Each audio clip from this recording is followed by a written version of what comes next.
நல்ல சமாரியன் இயேசு என்னை தேடி வந்தாரே. நல்ல சமாரியன் இயேசு என்னை தேடி வந்தாரே. பிரியமானவர்களே, வாரம் ஒரு குறிஞ்சி தின தலைப்பிலே இந்த நாளுமாக மீண்டும் உங்களை சந்திப்பதிலே மிகுந்த மகிழ்ச்சி அடைகிறேன். இந்த நாளிலுமாக ஆதி ஆகமத்தில் உள்ள எலும்புகளின் ரகசியம் என்ற தலைப்பிலே நாம் தியானிக்கிறோம். ஆதி ஆகமத்திலே உள்ள எலும்புகளின் ரகசியத்தை பற்றி நாம் தியானிக்கிறோம். எலும்பு ஆராய்ச்சியாளர்கள் இந்த நாளுமாக ஒரு எலும்பை எடுத்தால் எலும்புக்கு என்ன வயது, அது ஆணா பெண்ணா, அவளுக்கு எந்த உயரம் இருக்குன்று எவ்வளவோ ஆராய்ச்சிகளை செய்து கொள்வது விளையமாக நாம் இன்று வேதத்தில் இருக்கின்ற ஒரு சிறு நிகழ்ச்சியை பற்றி வேதத்தின் சத்தியம் என்ன கற்பிக்கின்றது என்பதை நாம் அறிந்து கொள்வோம்.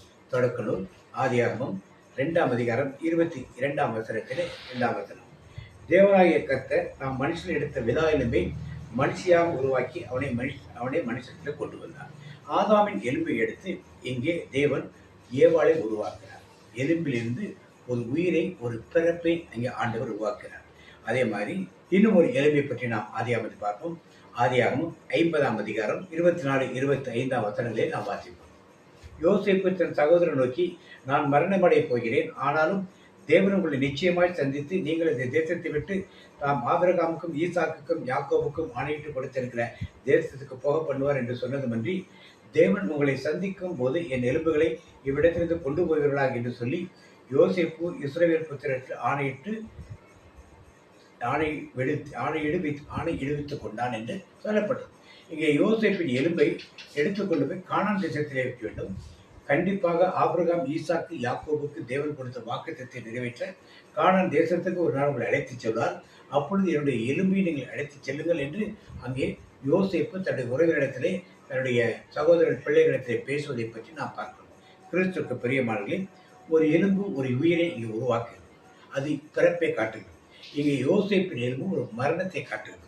ரெண்டும் வித்தியாசமான கருத்துகள் இருந்தாலும் இப்போ இந்த யோசேப்பின் எலும்பை பற்றி நாம் தியானிப்போம். யோசேப்பின் எலும்பு அவர் இறந்த பிறகு கானான் தேசத்துக்கு எடுத்து போக வேண்டும் என்று சொன்னார். யார் எடுத்துக்கொண்டு சென்றது என்பதை நாம் வேதத்தின் வழியாக அறிந்து கொள்வோம். வாசிப்போம். யாத்திரையாகவும் விடுதலை படையிலும் 13ஆம் அதிகாரம் 19ஆம் வசனம் வாசிப்போம். மோசே தன்னோடு கூட யோசேப்பின் எலும்புகளை எடுத்துக்கொண்டு போனான்.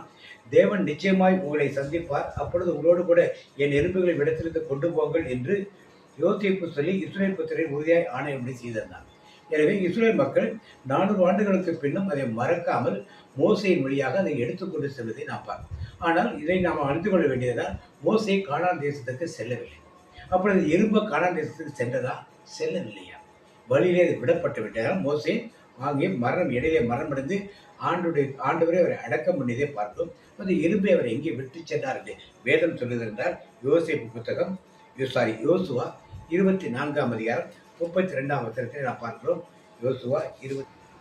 இஸ்ரவேல் புத்திரரை எகிப்திலிருந்து கொண்டு வந்த யோசேப்பின் எலும்புகளை அவர்கள் சீக்கேமிலே யாக்கோபு சீக்கேமின் தகப்பனாகிய எமோரியருடைய புத்திரின் கையில் 100 வெள்ளிக்காசுக்கு கொண்ட நிலத்தில் பங்கிலே அடக்கம் பண்ணினார்கள். அந்த நிலம் யோசேப்பின் புத்திரருக்கு சொந்தமானது. இப்போ யோசுவா அந்த எலும்புகளை எடுத்து கொண்டு வந்து இங்கே அடக்கம் பண்ணப்படுவதை நாம் பார்க்கிறோம். இப்போ இதிலிருந்து நாம் கற்றுக்கொள்ள பாடம் என்ன? எகிப்து என்பது ஒரு பாவத்தின் அடிமைத்தான். கானான் என்பது பரலோகத்துக்கு நிகரான பாலும் தேனும் ஓடும்படியே தேவன் ஆசீர்வதித்த ஒரு இடம். பாவத்தின் அடிமைக்கிறது தேவன் ஆசீர்வதித்த ஒரு இடத்துக்கு அந்த எலும்பானது கொண்டு செல்லப்படுகிறது. இதிலிருந்து அது ஒரு எலும்பு. அந்த எலும்பு என்ன எலும்பை பார்க்கும்பொழுது யோசேப்பு என்ன விசுவாசத்தை சொன்னார் என்றால், ஆபிரகாம், ஈசாக்கு, யாக்கோபு கொடுத்த வாக்கு தத்தம் நிறைவேறும்.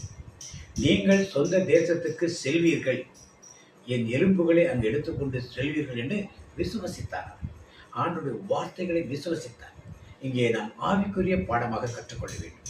எகிப்தின் அடிமைத்திலிருந்து, பாவத்தின் அடிமைத்தனத்திலிருந்து பரிசுத்தரகரமாகிய பாலும் தேடக்கூடிய கானான் தேசத்துக்கு எடுத்துச் செல்லப்படுவது என்பது யோசேப்பின் சிந்தனை. ஆனால் அவர் ஆபிரகாம், ஈசாக்கு, யாக்கோபுக்கு வாக்கு தத்தம் கொண்டது தேவன் செய்வார் என்ற விசுவாசம் அவரிடத்தில் இருந்தது. இன்றைக்கு நாம் இந்த எலும்புகளுக்கு கற்றுக்கொள்ள வேண்டிய பாடம் ஒன்று, உயிர்ப்பை கொடுத்த, உயிரை மீட்ட ஒரு எலும்பு ஆதாமின் எலும்பு உயிரை கொடுத்தது. 2வது எலும்பை பார்க்கிறோம். இந்த எலும்பிலிருந்து எலும்பை பற்றி நாம் சொல்லவில்லை பொழுது எலும்புக்குள் இருந்த அந்த விசுவாசத்தை நாம் பார்க்கிறோம். ஆவிக்குரிய சத்தியத்தை பார்க்கிறோம். எபிரேயர் 11:22 நாம் ஒரு வசனத்தை வார்த்தையை நிறைவு செய்வோம். அதனாலே யோசேப்பு இஸ்ரேல் புத்தர் எகிப்தியத்திற்கு புறப்பட்ட போவார்கள் என்பதை பற்றி தன் அந்திய காலத்தில் பேசி தன் இயல்புகளை குறித்து கட்டளையிட்டார். அப்போ அந்த விசுவாசம் அவரிடத்தில் இருந்தது. இன்னைக்கு நாமும் பரம காரணத்துக்கு செல்ல வேண்டும் என்றால் நமக்குள் அந்த விசுவாசம் இருக்க வேண்டும். நமக்குள் அந்த விசுவாசம் இருக்க வேண்டும். சாகும் பொழுது நகை போயிடுச்சு, பொருள் போயிடுச்சு, எல்லாம் நிலைக்கவில்லை. யோசேப்பு அப்படி சொல்லவே பெரிய அதிபதியாக இருந்தார். என்னுடைய சொத்துக்கள் எல்லாம் இந்த பொக்கிஷத்தில் இருக்கின்றன. என்னுடைய ஆடைகள், விலைநிறந்த ஆடைகள் எல்லாம் இங்கே இருக்கின்றன. என்னுடைய நகைகள் எல்லாம் இருக்கின்றன. ராஜாவிடத்தில் சம்பாதித்த காரியங்கள் எல்லாம் இங்கே இருக்கின்றன. இதையெல்லாம் நீங்கள் எடுத்துக்கொண்டு கானான் தேசத்துக்கு போங்கள் என்று அவர் சொல்லவில்லை. அவர் சொன்னது, விசுவாசத்தினாலே நான் கொடுக்கப்படும் இடத்துக்கு நான் செல்வேன், எலும்புகளை எடுத்துச் செல்லுங்கள். இன்னைக்கு அதே விசுவாசத்தோடு நாமும் பரம கானானாகிய பரலோகத்துக்கு செல்லுங்கள். அங்கே நகைகள் எடுத்து செல்ல முடியாது, ஆடைகளை எடுத்து செல்ல முடியாது, அலங்காரங்களை எடுத்து செல்ல முடியாது, சொத்துக்களை எடுத்து செல்ல முடியாது. ஆனால் அந்த விசுவாசத்தினாலே நாம் செய்த ஆவியின் கனிகள், ஆவியின் கனி என்ன நம்ம இடத்தில் இருக்கிறதோ அதை எடுத்து செல்ல முடியும். ஆவியின் கனியில் ஒரு சுவையானது விசுவாசமாக இருக்கிறது. அந்த விசுவாசம் நமக்குள் இருக்கும்போது தான் மற்ற சுவைகளும் நமக்குள் வந்து சேரும்.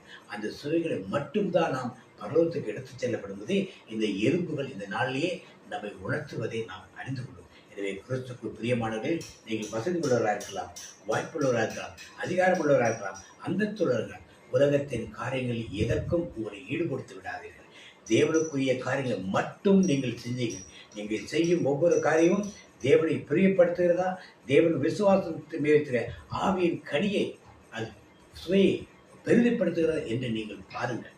உங்களை மேன்மைப்படுத்த நீங்கள் பெரிய ஆள் என்றெல்லாம் சொல்வதற்கென்று நீங்கள் காரியத்தை செய்திருந்தால் அது பரலோகத்துக்கு உங்களை அழைத்துச் செல்ல அதை உணர்ந்து, யோசேப்பு எவ்வளவு பெரிய ஆளாக இருந்தான், பார்வோனுக்கு அடுத்த நிலையில் இருந்தான். அவன் எதையுமே கேட்கவில்லை.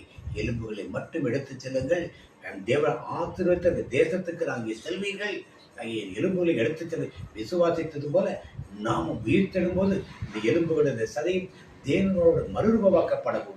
அந்த விசுவாச வாழ்க்கையில் நாம் ஆவியின் கனிகளை ஒப்புக் கொடுத்து ஆவியின் கனிகளை சுவைகளை பெற்றவர்களாக இருந்து வாழ தேவன் நமக்கு அருள் புரிவாராக.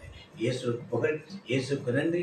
மீண்டும் ஒரு குறிஞ்சதிலே அடுத்த வாரம் உங்களை சந்திப்போம். Praise the Lord.